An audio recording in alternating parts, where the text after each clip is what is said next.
নমস্কার, ভক্তি আলো ইউটিউব চ্যানেলে শ্রীমদ্ভাগবত মহাপুরাণের পর্বে আপনাদের স্বাগত জানাই। আজকের পর্ব দ্বিতীয় স্কন্ধের নবম অধ্যায়, ব্রহ্মার বৈকুণ্ঠ ধাম দর্শন এবং ভগবান কর্তৃক ব্রহ্মাকে চতুশ্লোক ভাগবতের উপদেশ দান।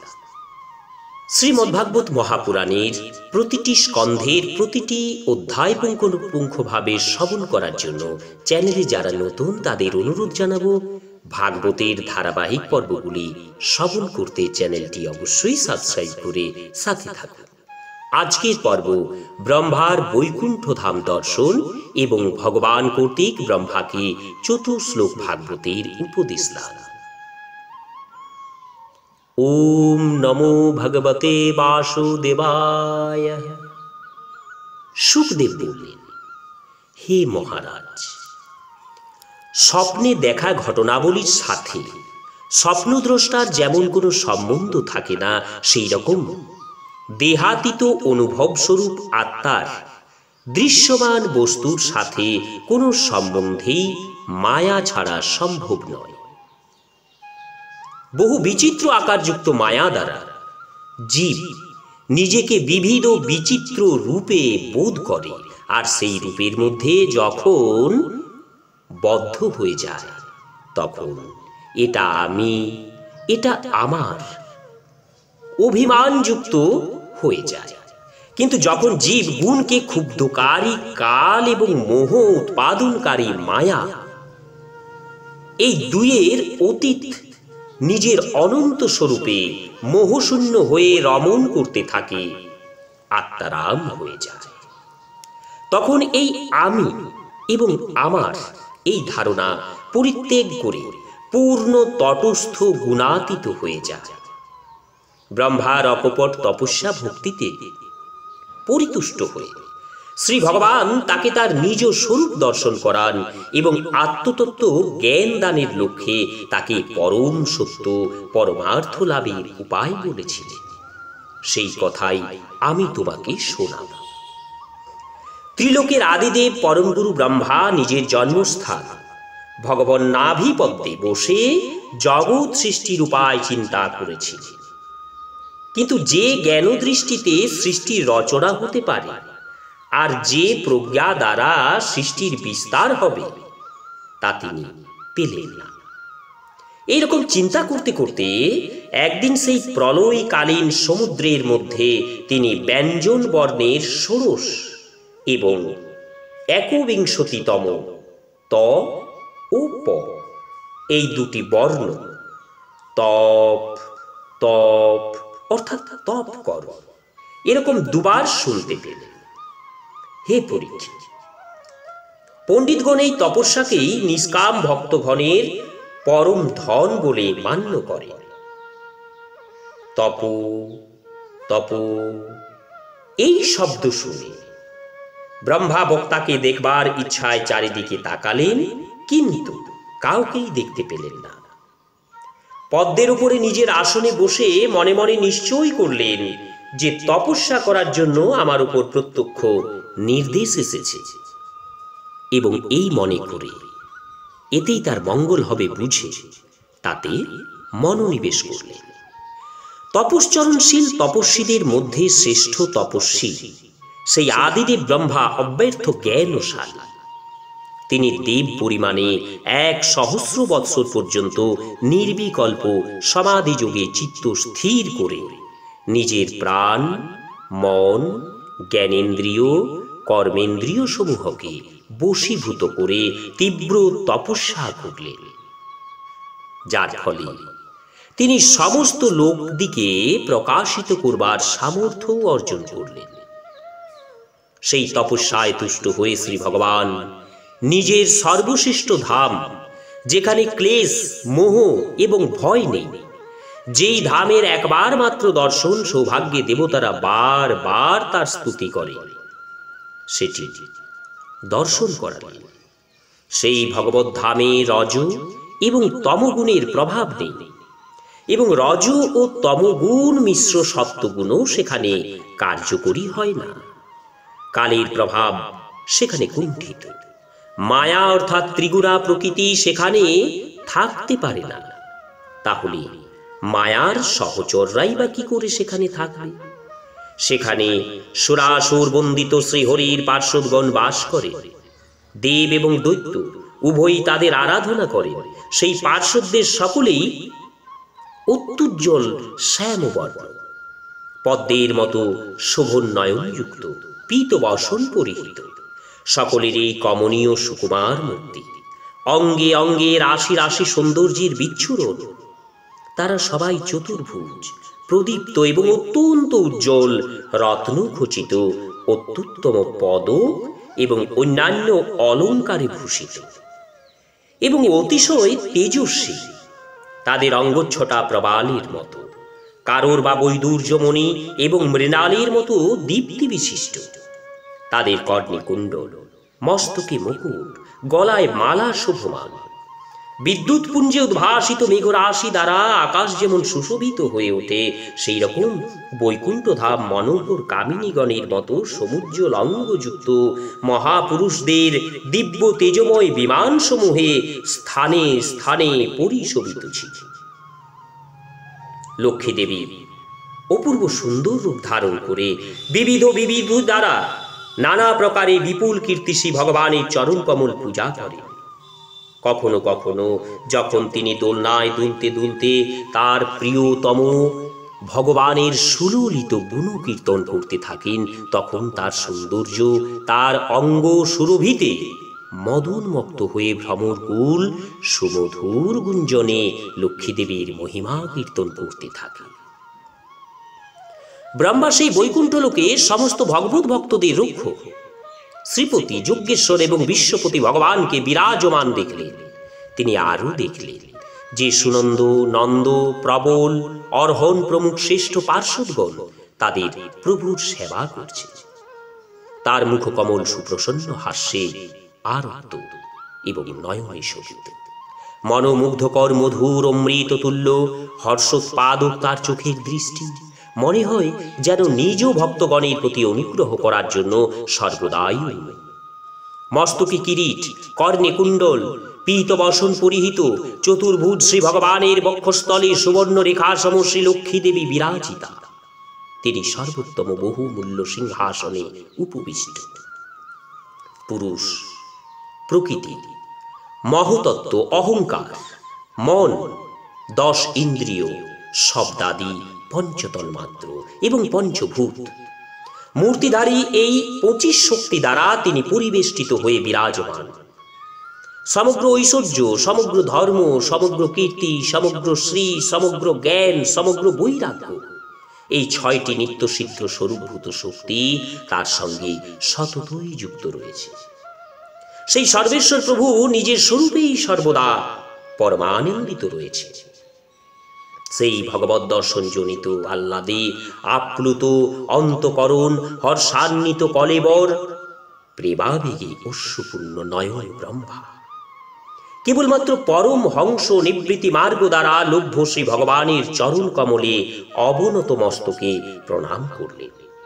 ব্রহ্মার অতি প্রিয় শ্রী ভগবান ব্রহ্মার তপস্যা আরাধনায় অতিশয় সন্তুষ্ট এবং প্রীত হয়ে ভগবত দর্শনে আনন্দ নিমগ্ন চিত্র শরণাগত এবং প্রজা সৃষ্টির জন্য আদেশ দেওয়ার যোগ্য পাত্র বিবেচনা করে ব্রহ্মার হাত দুকানি ধরে মৃদু মন্দ সুমধুর হাসিতে সুললিত ভাষায় বলতে লাগলেন। শ্রী ভগবান বললেন, হে ব্রাহ্মণ, তোমার মধ্যে তো সমগ্র বেদ পূর্ণরূপে অবস্থান করছে।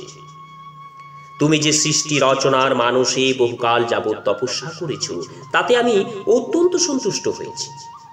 নানাবিধ কামনা বাসনার কপটতায় আচ্ছন্ন যোগীদের কাছে আমি অত্যন্ত দুর্লভ।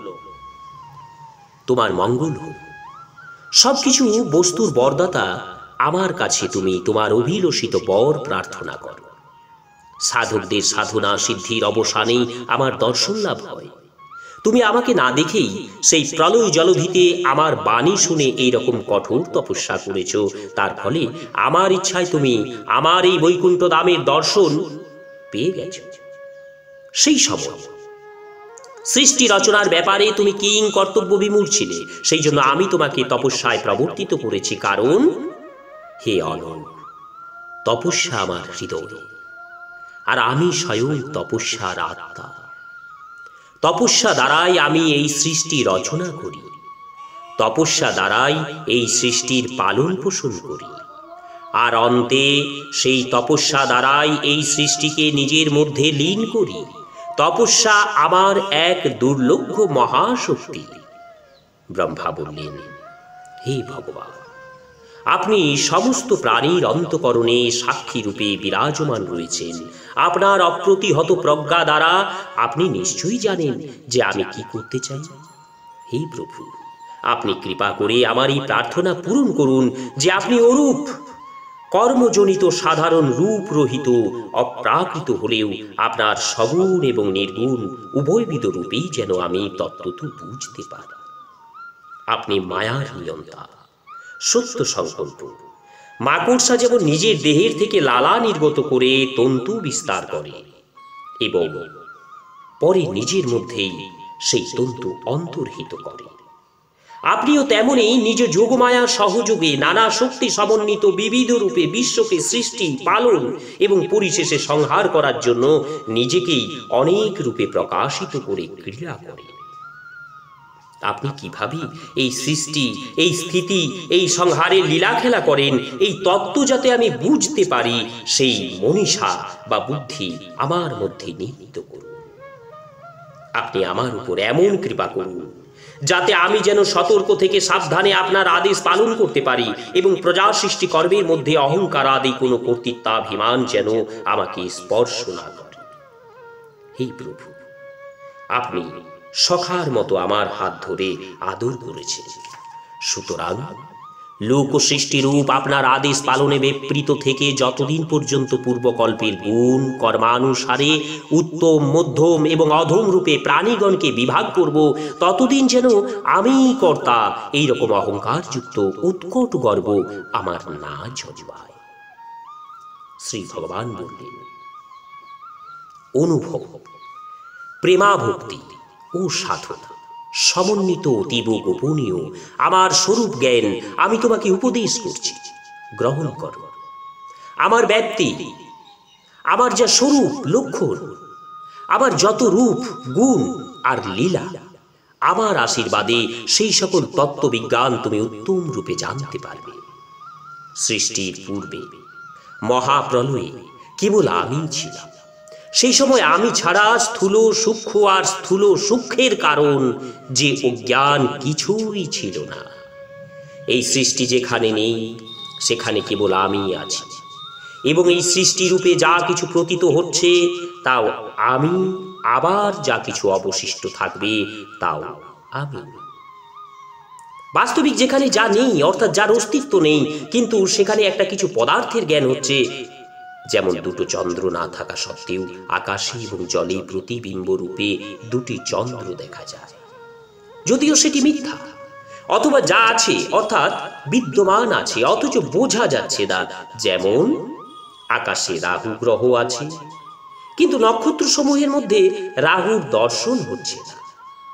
এই দুটো অবস্থানেই অভাবনীয় ব্যাপার। একে আমার মায়া বলে জানবে।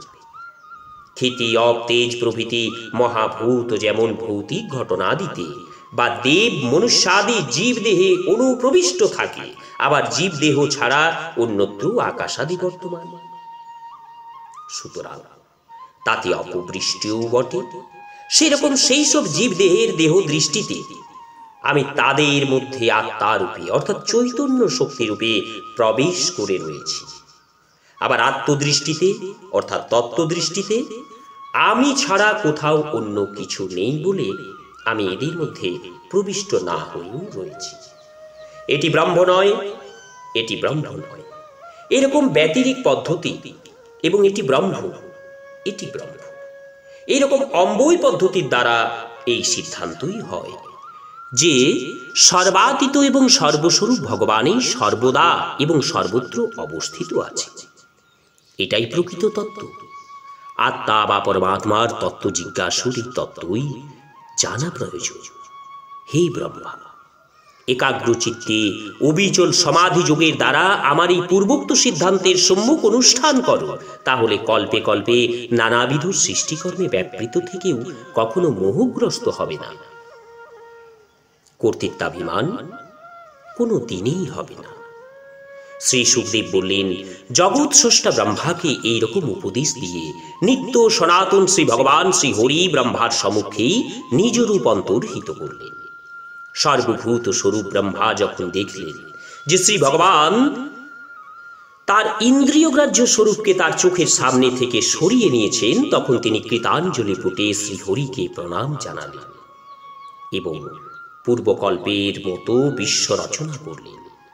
ধর্মরক্ষক প্রজাপতি ব্রহ্মা একসময় জীবের হিত কামনায় স্বীয় উদ্দেশ্য সফল করার জন্য বিধিমতো যম নিয়মাদির অনুষ্ঠান করেছিলেন।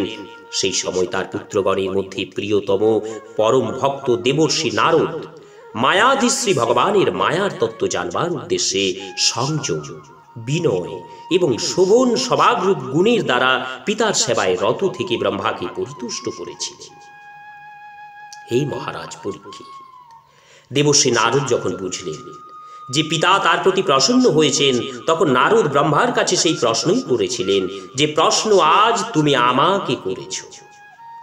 নারদের প্রশ্ন শুনে ব্রহ্মা আরো বেশি সন্তুষ্ট হয়ে জিজ্ঞাসু পুত্র নারদকে 10 লক্ষণ যুক্ত সেই ভাগবত মহাপুরাণ উপদেশ করেছিলেন, যা শ্রী ভগবান স্বয়ং ব্রহ্মাকে বলেছিলেন, হে রাজন, আমার অমিততে যা পিতা যখন সরস্বতী নদীর তীরে বসে নির্বিশেষ ব্রহ্ম ধ্যানমগ্ন ছিলেন, সেই সময় দেবর্ষি নারদ তাকে সেই ভাগবত বলেছিলেন।